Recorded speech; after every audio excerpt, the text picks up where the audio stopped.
first 4 games, I think I've managed the game tremendously well, just in terms of getting us in the right plays and getting us in the right checks, and making plays when I have to.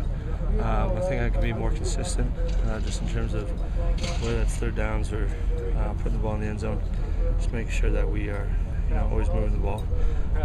But from a winning perspective, I thought I've done a pretty good job. And because of what some of the defenses are trying to do and are doing to you, is your patience being tested?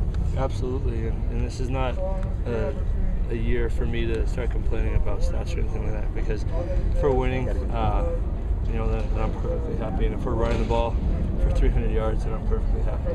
So if teams are going to do that, drop too deep and drop into coverage, then we're going to run the ball. You've seen that in the league. Here and then, if they're playing a too high shell, you're almost going to see them check to run every time. So it's just something to get prepared for next week or for next year. But also, I think we needed to get our run game going, and it really showed up on. Do you think that's going to change kind of now going forward if people see you guys can run the ball?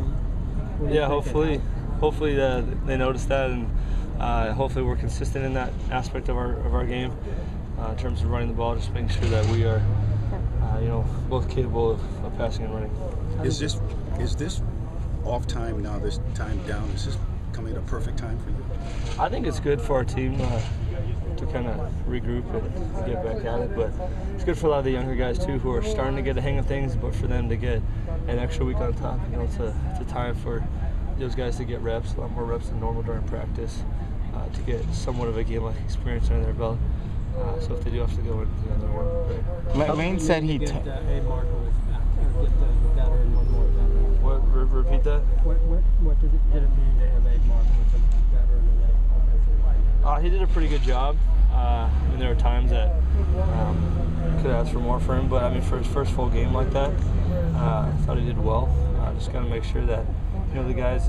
The line is not a one-man job. It's the culmination of 5 guys doing the right thing, and so just making sure we patch up some of the holes. But for a run game, they did a tremendous job.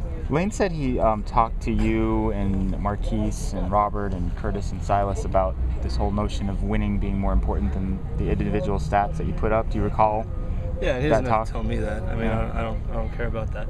I don't care about what he was saying not to focus on, and so it's stuff that seems natural to me, and I know, but I think it's good that he's just relaying that to the team, make sure that everyone's on the same page. Do you sense like a difference from last season?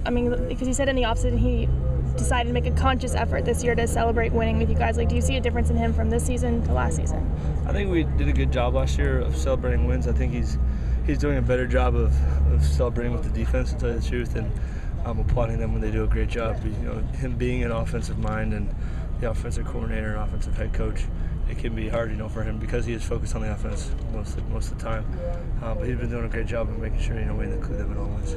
During your 4 years here, Matt, how have you seen Khalid evolve as an offensive lineman, and how important is he to you at center? Our first year he was a guard, and he was a starting guard, and then a center, and he's grown a lot since that first year at center, where the snaps were kind of all over the place, and we had to work on that a lot. And but he's a quick learner, and he provides a lot to our line just in terms of leadership and making calls that you want out of a center.